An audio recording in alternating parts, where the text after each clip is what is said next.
estar acá con ustedes, disfrutando. Sean bienvenidos aquellos que en el comienzo no tuve el tiempo, quizás el momento en saludarles, pues les saludo desde acá. Y si alguien hoy nos visita por primera vez, sean bienvenidos a IFG. Mi nombre es Iván Capote.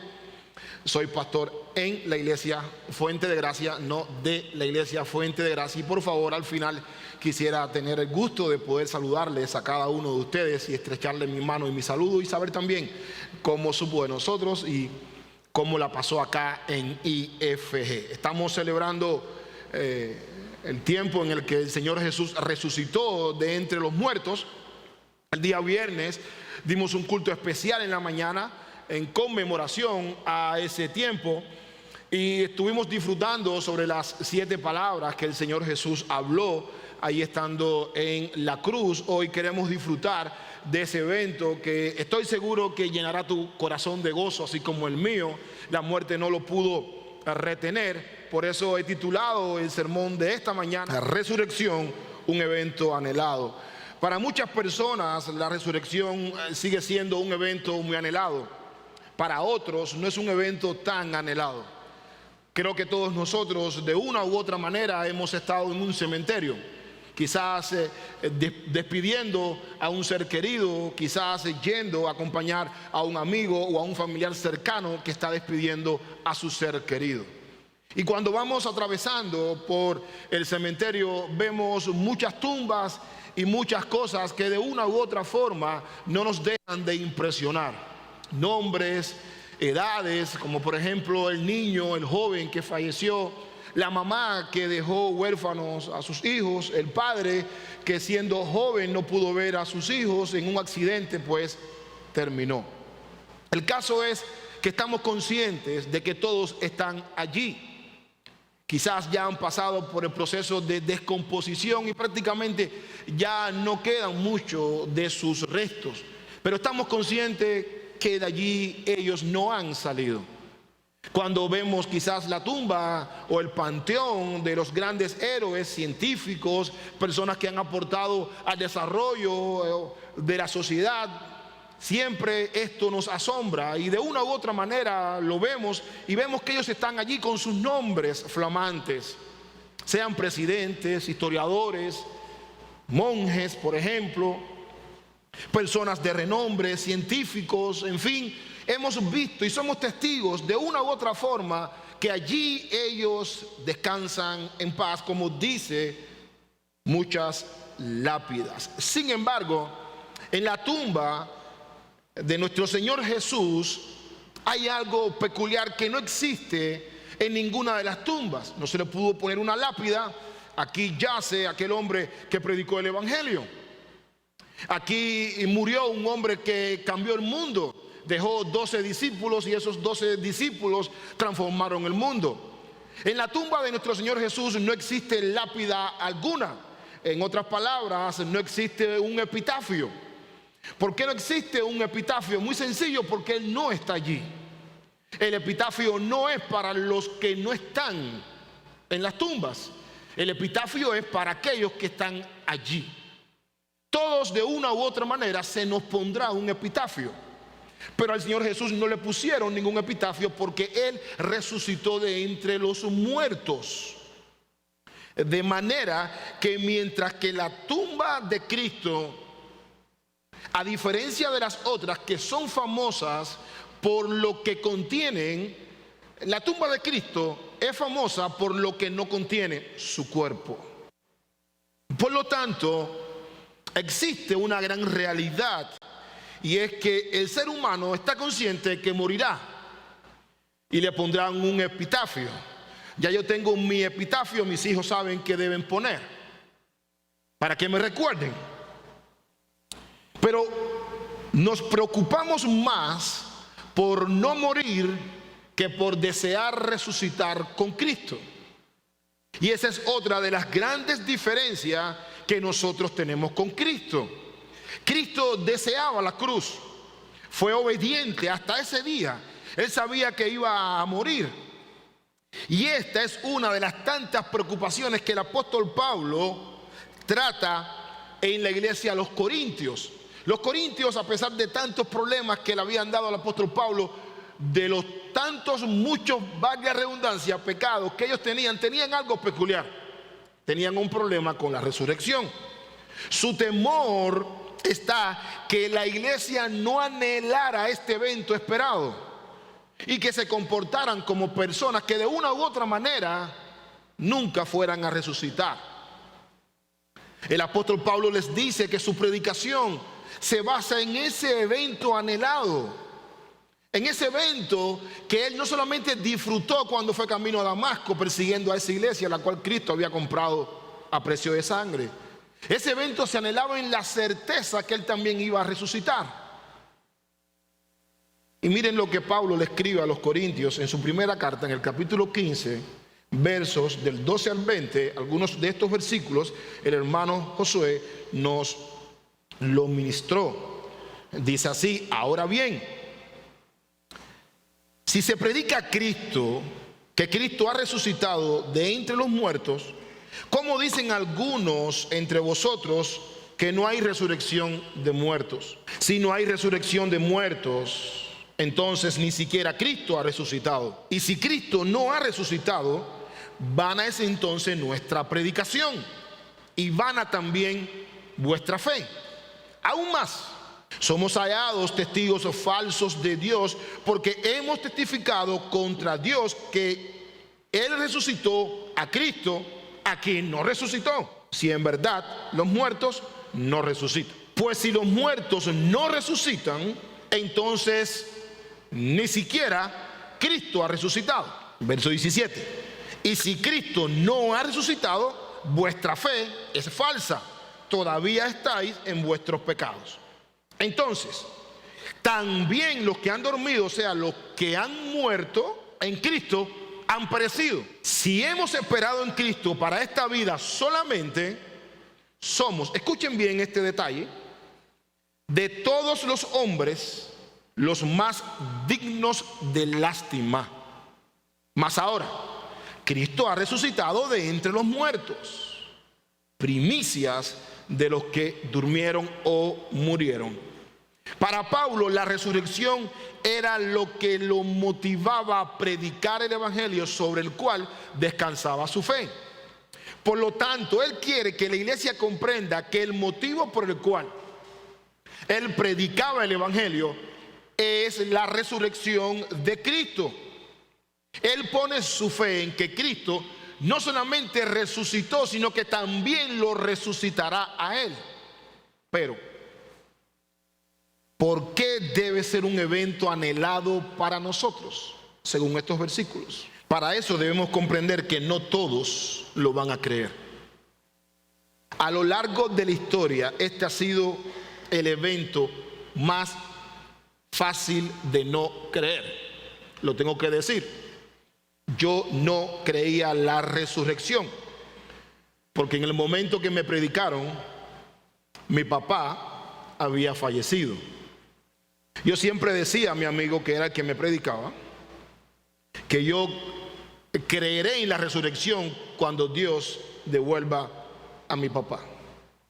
¿Qué te quiero decir? Que para creer este evento, vivir por este evento, sufrir por este evento, Dios tiene que visitarnos. En un estado de incredulidad es muy difícil para todo ser humano no solamente entender la gramática y el contexto literario del pasaje en el cual Pablo basa todo su argumento, sino también morir y vivir por ello. Por lo tanto, no lo vamos a anhelar si no lo creemos. Nadie anhela lo que no cree. Nuestro anhelo está condicionado a lo que creemos, por lo tanto lo vamos a distorsionar y vamos a hacer tropiezos para muchas personas que quizás deseen creer. Por lo tanto, número uno, algunos con sus criterios van a negar la resurrección. No todo el mundo lo cree. Experimentar de manera consciente la resurrección de Cristo no es únicamente para nuestro deleite aquí en la tierra. Posiblemente este era un tema de debate entre los creyentes de la iglesia de los Corintios. Negar la historicidad de la resurrección de Cristo es prácticamente, dice el apóstol Pablo, es negar nuestra propia espiritualidad. Por lo tanto, no se trata de un evento histórico que ocurrió. Se trata que en la tumba de Cristo no encontraron ningún epitafio. La tumba estaba vacía. Por lo tanto, el apóstol Pablo dice que es mentira lo de la no resurrección. Y él lo usa en un lenguaje que quizás tú, en la medida que yo lo leí, puede ser un poco contradictorio, pero Pablo simplemente está diciendo que Cristo resucitó. Y él lo dice, la predicación sería falsa, verso 14, los creyentes serían hallados falsos testigos de Dios, verso número 15, y consecuentemente no habría una base para la esperanza, verso 16. Resulta entonces interesante que la perspectiva del apóstol Pablo para dignificar la esperanza de gloria no es una cuestión de vivir únicamente aquí en la tierra, y ese no era su interés según el apóstol Pablo. La iglesia debía trabajar en eso, y la iglesia se dignifica cuando piensa y se enfoca en la resurrección de entre los muertos. Ese es, o la resurrección forma parte del contenido del evangelio. No podemos predicar el evangelio y quitar la resurrección de entre los muertos. Es imposible. Es imposible. Pablo le escribe a los tesalonicenses en su primera carta, capítulo 4, versos 13 y 14. Miren lo que él dice: pero no queremos, hermanos, que ignoréis acerca de los que duermen, o sea, de los que ya han muerto, para que no os entristezcáis como lo hacen los demás que no tienen esperanza. Porque si creemos que Jesús murió y resucitó, así también Dios traerá con él a los que durmieron en Jesús, o sea, a los que murieron en Cristo Jesús. De manera que la resurrección de Cristo ha de entenderse como el cuerpo glorificado del Señor, que solamente no es algo que pasó y quedó en el olvido, sino que es una realidad. Murió en una cruz, lo sepultaron el viernes y resucitó el domingo en la mañana. Por lo tanto, la resurrección de Cristo fue el evento más importante a lo largo de todos los años de la historia de la iglesia en cuanto a la teología y la cultura cristiana. Proporciona la base de nuestra fe y creencia, aunque no está claro qué fue lo que hizo que estos creyentes de los Corintios negaran o pusieran en duda dicho tema. Quizás había un poco de agnosticismo, quizás habían algunos paganos infiltrados dentro de la iglesia, pero el apóstol Pablo está muy preocupado porque si él escribe esto es porque este era un tema que quizás se estaba debatiendo dentro de la iglesia, o quizás alguien le escribió anteriormente en una carta algo de esto. El caso es que este punto de vista de la negación de la resurrección influyó en la iglesia de los Corintios. Ahora, detengámonos acá un momentito. Los Corintios fue la iglesia que más problemas le causó al apóstol Pablo. Y vamos a aprender más adelante que la resurrección no solamente es un evento futuro, la resurrección comienza a cambiar nuestras vidas en el presente. Por lo tanto, Pablo enfatiza que si Cristo no resucitó, esa predicación apostólica de la resurrección sería vana, vacía, sin sentido. Los corintios serían cristianos falsos. Los apóstoles serían falsos testigos, hallados mentirosos. Cuando Pablo dice que la fe debería ser falsa, aquí se refiere al contenido del mensaje del evangelio, que es un sistema de creencia, de vivencia de lo que Cristo hizo en su ministerio terrenal. De manera que el criterio de aquellos que niegan la resurrección no puede definir nuestra fe. Algunos te lo van a decir. Ni nuestra comunión con Cristo, ni nuestra esperanza de salvación. Tampoco puede alguien conceder prácticamente lo que no ha creído. Si Cristo no ha resucitado y tú no lo crees, tú no lo vas a proclamar. Tú vas a decir que Él no ha resucitado. La resurrección de Cristo es inseparable de la resurrección de su pueblo por el cual Él murió. Además, las pruebas de que Cristo resucitó son numerosas. Se le presentó a más de 500 testigos. Años después se le presentó al apóstol Pablo camino a Damasco. Los mismos corintios habían sido testigos de la transformación que había ocurrido en sus vidas. Cuando en el capítulo número 9 Pablo dice que muchos de ellos tenían muchas actitudes pecaminosas y habían sido justificados y lavados por el Espíritu Santo. Por lo tanto, no hay otra forma de recibir el Espíritu Santo sino recibiendo al Cristo resucitado. No existe otra forma. Si yo no creo en la resurrección, es imposible que yo tenga una vida transformada, porque el Espíritu se nos dio después que resucitó y ascendió a los cielos, y les dijo a los apóstoles: vayan a Jerusalén y esperen allí la promesa del Padre. Por lo tanto, esa promesa está seguida de la ascensión, y la ascensión está seguida de la resurrección de nuestro Señor Jesús. Son eventos que son inseparables en nuestras vidas. Por lo tanto, tener al Espíritu Santo es la mejor certeza. Ser guiados por el Espíritu Santo es la mejor certeza de creer en la resurrección. ¿Por qué debe ser un evento anhelado? Número 2. Escuche este punto. Porque somos conscientes del pecado. Y el Espíritu Santo nos ha convencido de ello. Miren, negar la resurrección es negar que el pecado existe. O sea, si yo digo que Cristo no resucitó, evidentemente yo digo que el pecado no existe. Yo digo que no soy malo. Yo digo que la vida que yo estoy viviendo, todo esto que ustedes están escuchando, es una pérdida de tiempo. Por lo tanto, yo creo que todos, si de algo estamos y somos conscientes, son las consecuencias del pecado en nuestras vidas. No podemos pretender entonces negar la resurrección, porque negaríamos la necesidad de ser perdonados, ¿se entiende? Negando así las consecuencias presentes y eternas del pecado. Si yo digo que Cristo no ha resucitado, ¿qué entendimiento yo tendría del pecado? ¿Qué entendimiento yo tendría de ser perdonado por el pecado que cometo? ¿Qué conciencia de pecado yo llegaría a alcanzar? Ninguna.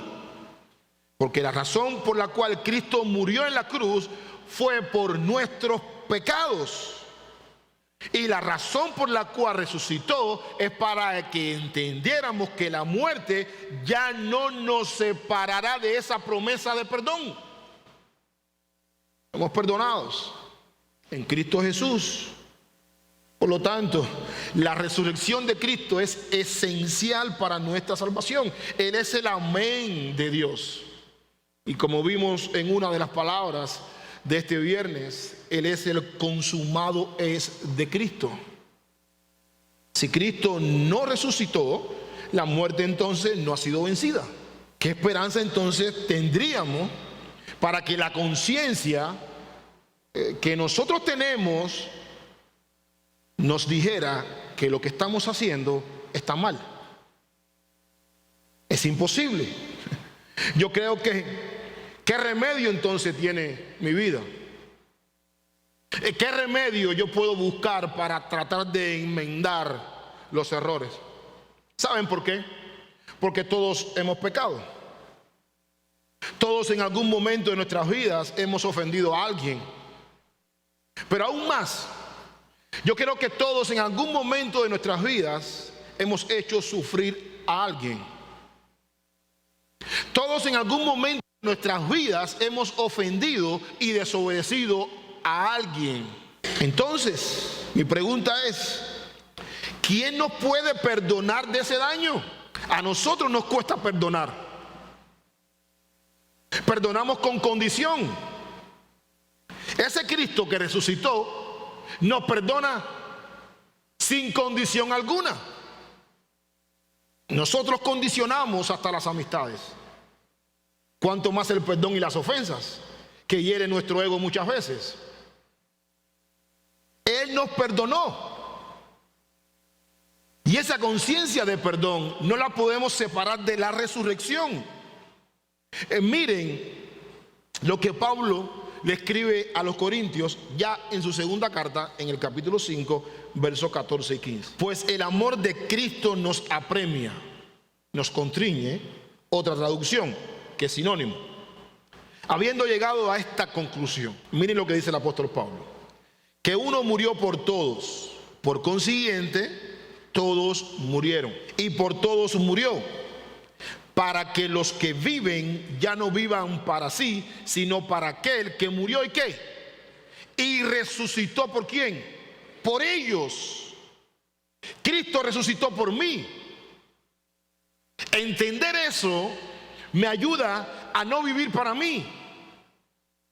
Por eso es que les hablé de la conciencia de pecado, porque entender que Él fue a la cruz por mí, estuvo 3 días en la cruz, no dejó ningún epitafio, resucitó todo por mí, me hace a mí entender que no debo vivir para mí, sino para aquel que murió por mí y fue a la cruz cargando mis pecados. Pablo dice que el amor de Cristo nos apremia, nos impulsa, nos fuerza, nos motiva, no nos deja pasivos, no nos deja inerte. Pablo dice que si Cristo no resucitó, en el verso 17, la parte B, estamos muertos en nuestros delitos y pecados. En efecto, si la predicación había sido sin poder ni efecto, ¿qué había cambiado en los Corintios?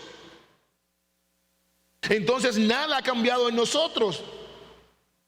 Entonces el apóstol Pablo dice: ¿para qué predicar sobre el arrepentimiento si Cristo no resucitó?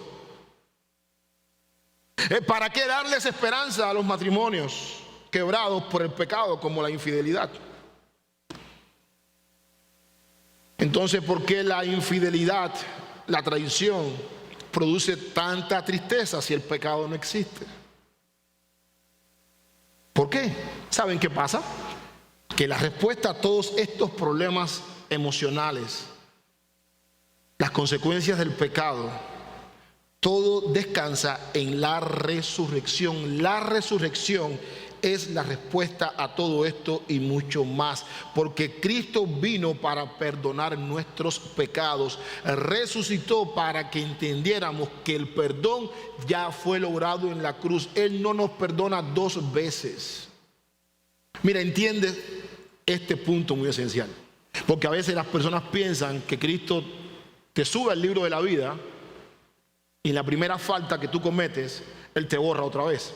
Algunos creen que la salvación se pierde, y esa es una de las grandes herejías. Nadie pierde lo que no tiene. Eso es lo primero que hay que comprender.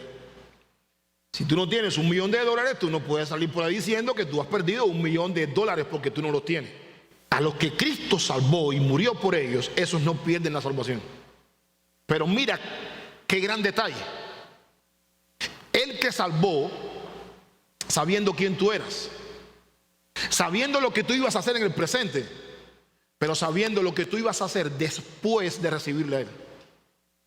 Aún así, Él resucitó por ti. ¿Quién hace eso?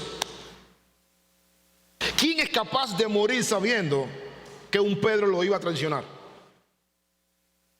¿Quién es capaz de perdonar a un Tomás que él vio después de la resurrección como Dios omnisciente y omnipresente, que no iba a creer? Vamos a ir un poquito más a la noche en la que fue entregado nuestro Señor Jesús. ¿Quién se atrevería a morir por unas personas que lo iban a abandonar y lo iban a dejar solo? Sabiendo todo lo que sus amigos hicieron contra Jesús, Juan dice que los amó hasta el final. Y ese amor solamente no quedó en 12 discípulos. Ese amor quedó en todo aquel que Él iba a salvar, sabiendo todo lo que ellos iban a hacer posterior a esa salvación, a ese día de regeneración. Por lo tanto, si Cristo no ha resucitado, seguimos tan perdidos como antes de convertirnos en cristianos. Seguimos siendo siervos del diablo y nuestra vida no tiene ninguna perspectiva de cambio. Solo un Cristo vivo nos puede sacar de la perdición del pecado, vestirnos con ropas blancas, perdonar nuestras iniquidades. Por eso es que es un evento anhelado para aquellos que han entendido que Él resucitó. Cuando pecamos, ¿por qué nos levantamos? ¿Porque tenemos conciencia de levantamiento? No, es imposible.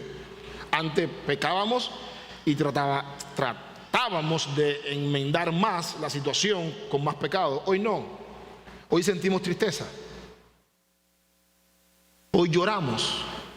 Hoy le prometemos a Él que no lo vamos a volver a hacer, aunque Él sabe que nuestras promesas suben y lo mismo bajan. Pero Él lo sabe.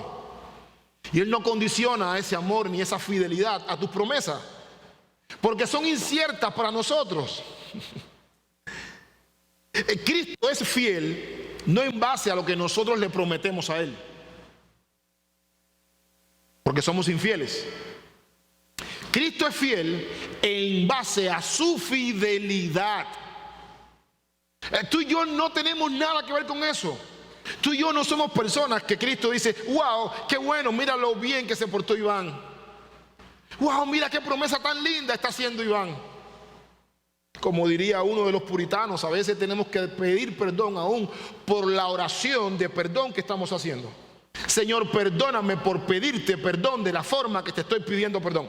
Porque muchas veces nos arrepentimos del mismo pecado que por algunos años nos hemos arrepentido, en el cual hemos caído. Él nos dice: un momentito, yo creo que fallé contigo. Yo te perdoné, pero tú sigues en lo mismo. Esto no nos da licencia para pecar, pero esto sí nos cambia la perspectiva de una conciencia tranquila de que nuestros pecados han sido perdonados porque Cristo los llevó a la cruz. Porque si de algo estamos conscientes es que cuando pecamos tenemos conciencia del pecado que estamos cometiendo. Entonces, ¿por qué las personas que adulteran se esconden si eso no es pecado? ¿Por qué hemos vivido las consecuencias de muchos de nuestros pecados y tratamos de evadirlas? Porque tenemos conciencia y la ley está puesta en nuestros corazones. Entonces, ¿quién nos puede dar una conciencia tranquila de perdón si no es el Espíritu Santo? ¿Quién nos puede ayudar en nuestras debilidades? ¿Quién nos puede fortalecer frente a las tentaciones? ¿Quién nos puede librar de las consecuencias? A veces cuando se nos rompe un auto en la salida de la mañana o se nos cae un viaje, ¿cómo nos sentimos? Tristes, eufóricos, no nos sentimos contentos, pero no le damos gracias a Dios por eso. Y todo lo que acontece, acontece para bien. Aún la cancelación de un viaje, aún un carro roto, todo lo que acontece a los hijos de Dios acontece para bien. Y Él murió para que todo en tu vida aconteciera para bien. ¿Por qué debe ser un evento anhelado? Punto número 3. Porque Cristo es el primer fruto de la cosecha de la resurrección. Él es el primer fruto. Es la única persona que ha vencido la muerte. No le creas a los magos ni a esos hechiceros de África que han resucitado y han puesto videos en internet y todas las cosas así. Él es la única persona que ha dicho el día que iba a resucitar. La única persona que ha dicho cuántos días estaría en una tumba. La única persona que ha dicho que vendrá por segunda vez es Cristo. La única persona que dijo: destruyan este templo y al tercer día se levantará. Es la única persona que sabía cómo iba a morir. Como dije el viernes, ni tú ni yo sabemos cómo vamos a morir. Y le damos gracias a Dios por eso, porque nos prepararíamos. Y para que puedan entender, imagina que a ti te diga, ya tú sepas que vas a morir cuando vayas para tu casa, ¿quién llegaría? Yo no llegaría automáticamente haría un cordón de oración. Mira, estoy marcado para las 4:30. ¿Cómo pueden orar por mí? Y mi esposa esperándome en la casa. Yo le digo, no puedo ir. Y mis hijos, papi, ven, sé fuerte y valiente, esfuérzate. No, a nosotros no se nos puede decir el día que vamos a morir, porque entonces el caos se forma. La muerte tiene que llegar y sorprendernos. Nos tocó. Esa es la esperanza de la resurrección, a diferencia de mi Señor Jesús. Él sabía, porque Él tenía un propósito de resucitar con un evento específico.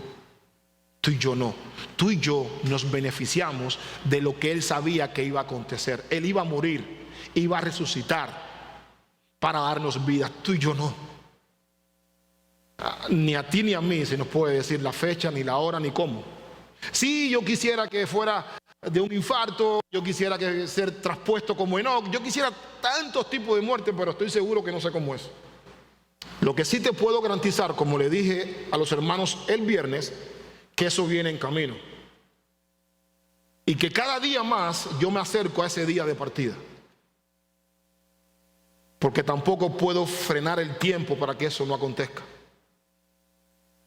Cada día que pasa nos acercamos más a ese último día donde nuestros párpados se cerrarán.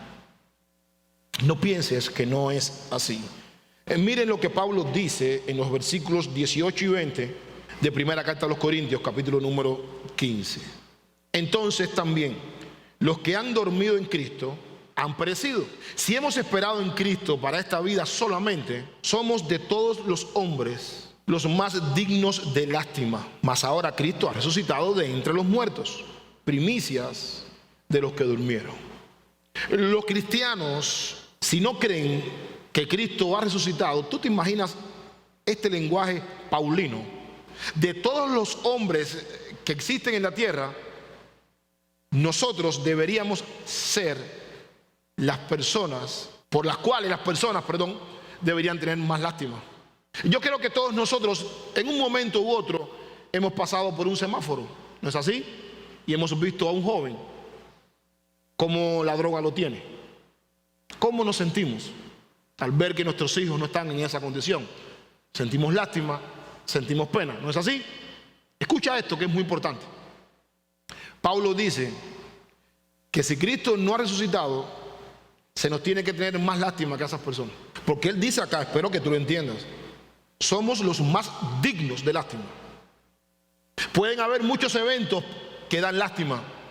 Bueno, no creer en la resurrección y estar viviendo una vida como Cristo la vivió, sacrificándonos, visitando la iglesia, predicando el evangelio, siendo usado por Dios, de todos los eventos que producen lástima, este es el que más lástima produce. ¡Wow! Hasta ese punto llegó el apóstol Pablo. Hasta ese punto llegó el apóstol Pablo.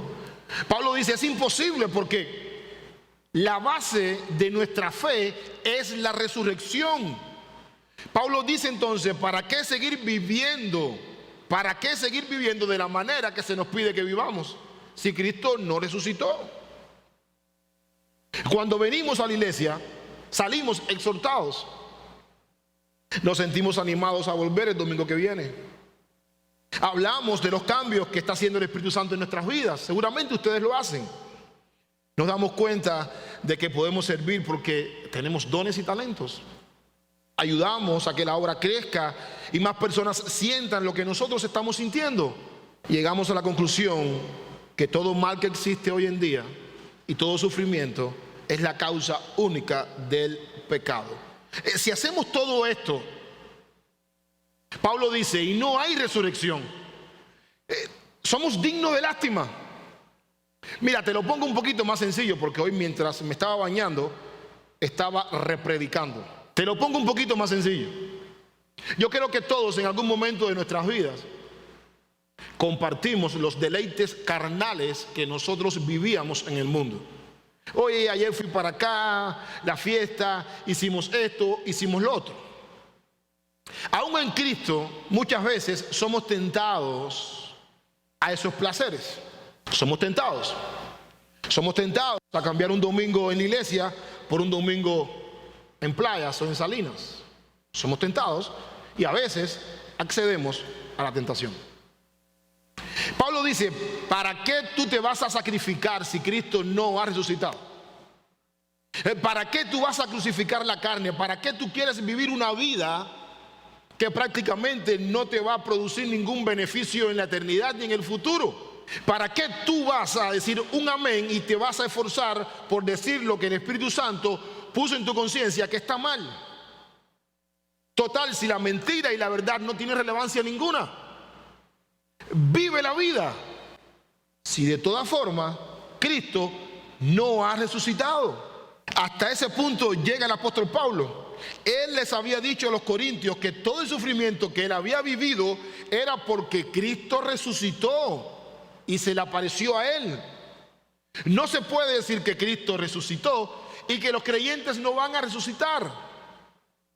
No podemos decir que somos creyentes simplemente porque quizás en algún momento de nuestras vidas los estándares de los cristianos pues nos hacen parecer bien delante de las personas. No es así como el apóstol Pablo ve la resurrección en los hijos de Dios.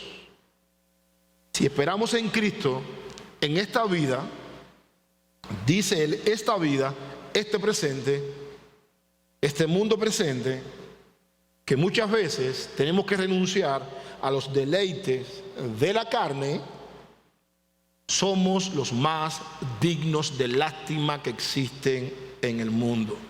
Porque el Cristo que ha resucitado, por el cual murieron todos aquellos que nos antecedieron, murieron en sus delitos y pecados, sin ser perdonados.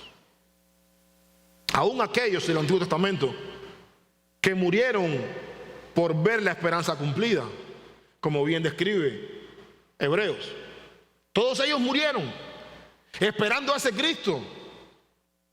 Sufrieron, pagaron un precio inmenso esperando a ese Cristo que vendría, ese Mesías que cantamos aquí ahorita. Todo ese sacrificio de los antiguos fue por gusto. Muchas veces tenemos que renunciar a los bienes de esta vida presente en aras de la fidelidad de Dios. ¿Qué sentido tiene? Si en esta vida esperamos solamente a Cristo y pensamos que la vida tenemos que vivirla de momento así y ahorita, no tenemos ninguna esperanza de resurrección. ¿Por qué, mis hermanos? Porque estamos conscientes de algo. Crucificar los deseos de la carne requiere un sacrificio, ¿sí o no? Continuamente. No ofender requiere sacrificio. Saber que te traicionaron y amar requiere sacrificio. Si miramos nuestra vida en Cristo, todo es un sacrificio. Todo es un sacrificio. Pablo dice, entonces, ¿de qué vale? Pablo le escribe a la iglesia de Colosas y nos ayuda a entender un poco más este tercer punto. Colosenses 1:18. Él es también la cabeza del cuerpo, que es la iglesia. Y Él es el principio, el primogénito de entre los muertos, a fin de que Él tenga en todo la primicia. Pablo sabía que Cristo era el fruto de la cosecha. Sin embargo, él dice que si Cristo no resucitó, todos los demás han muerto y han perecido en sus delitos y pecados. Y eso no es lo que el apóstol Pablo dice versos más adelante. Mira lo que él dice en el versículo 32 de la primera carta, en el capítulo número 15. Si por motivos humanos, no por motivos de Cristo, luché contra las fieras de Éfeso. Acá fieras no se refiere a animales como osos y leones, sino a personas. Hechos capítulo 19, que lo vimos. ¿De qué me aprovecha? Si los muertos no resucitan, comamos y bebamos, si mañana moriremos. Pablo dice, ¿de qué me aprovechó a mí? A las fieras que estaban buscando la manera de detener el avance del evangelio. ¿De qué me aprovechó? Si Cristo no resucita, ni los muertos tampoco resucitan. Vamos a comer y vamos a beber.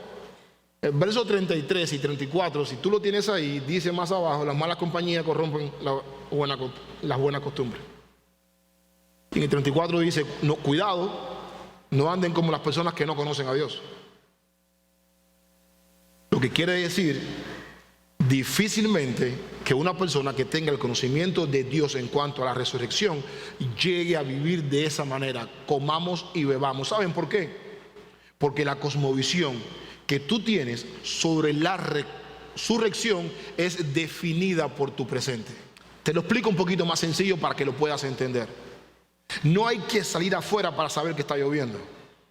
Cuando vemos que las personas llevan una vida liberal, es porque la resurrección no forma parte de su pensamiento.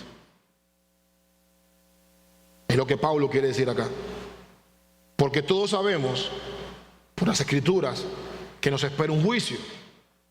Y quien antes del juicio sigue cometiendo delitos. Nadie. Y nos espera un juicio. Y ese juicio no puede estar separado de la resurrección.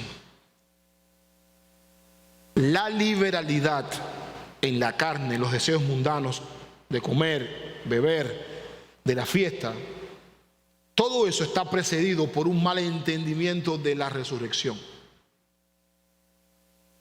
Ahí es donde descansa todo. Porque yo no voy a resucitar. Si no resucito, no hay juicio. Y si no hay juicio, no hay condenación. Todo queda ahí. Seguiré viviendo como estoy viviendo. Fíjense la importancia de este tema, que en teología, cuando se habla de un tema en un versículo o en un capítulo, queda ahí y no se habla más. Y eso es una doctrina. Donde único se habla de la resurrección tan explícita es acá en los Corintios. En ninguna otra epístola del Nuevo Testamento, ni en el Antiguo, se habla más de esta doctrina. Dios la selló y punto. Y aquí no hay más duda. Lo que le confiere a esto credibilidad e importancia. Y Dios lo hace de esa manera. Mi amada iglesia, fuente de gracia, la resurrección es un evento anhelado para el cristiano, pero para aquel que ha sido perdonado, justificado, en el cual mora el Espíritu Santo. La resurrección es el testimonio del gozo y del triunfo de no solamente de Cristo, sino también de nosotros, recordándonos cada día cómo es que tenemos que vivir en el presente. Por lo tanto, quiero que consideres 6 consecuencias que siguen si Cristo no ha resucitado. Número 1, la predicación del Evangelio y nuestra fe en Cristo son inútiles si Cristo no ha resucitado. Número 2, estaríamos proclamando algo falso como si fuera de Dios, cosa que no es así. Número 3, todavía somos culpables de nuestros pecados y no seríamos perdonados nunca. No tendríamos razón de vivir. Número 4, aquellos que murieron como cristianos realmente enfrentarán un juicio porque murieron en sus pecados. Número 5, los cristianos, todos nosotros, debemos ser dignos de lástima. Deben los impíos tener misericordia de nosotros, si la única esperanza que nosotros tenemos en esta vida es nuestro presente. Nada de eso nos ofrece el Evangelio, nada de eso, porque el testimonio del Espíritu Santo en nuestros corazones nos dice todo lo contrario. Es un evento anhelado por el testimonio del Espíritu Santo en la vida de aquellos que han nacido de nuevo. Nos guía el Espíritu, nos consuela, nos ilumina, nos alienta en la predicación, nos entristece cuando pecamos, nos concede el arrepentimiento, nos provee la certeza que si vamos allí ante el trono de la gracia seremos perdonados, pero nos fortalece cuando somos débiles, nos consuela cuando quizás ningún ser humano en este mundo nos pueda consolar, aún en el lecho de la muerte. Por lo tanto, aquí descansa mi sermón en la número 6. Cristo ha resucitado de los muertos, para que también nosotros resucitemos juntamente con Él para vida eterna. Aleluya. Él resucitó. Y si Él resucitó, nosotros también vamos a resucitar. Un día como hoy, la tumba quedó vacía. La tumba quedó vacía, la piedra fue removida, no por humanos, sino por la mano poderosa de Dios. Y resucitó para que nosotros, a pesar de todas nuestras debilidades, todos nuestros fracasos, todos nuestros problemas que los vamos a enfrentar, nada de eso nos robe el gozo de que un día todo eso se va a acabar por medio de la resurrección. Amén. Padre, gracias te doy por este tiempo.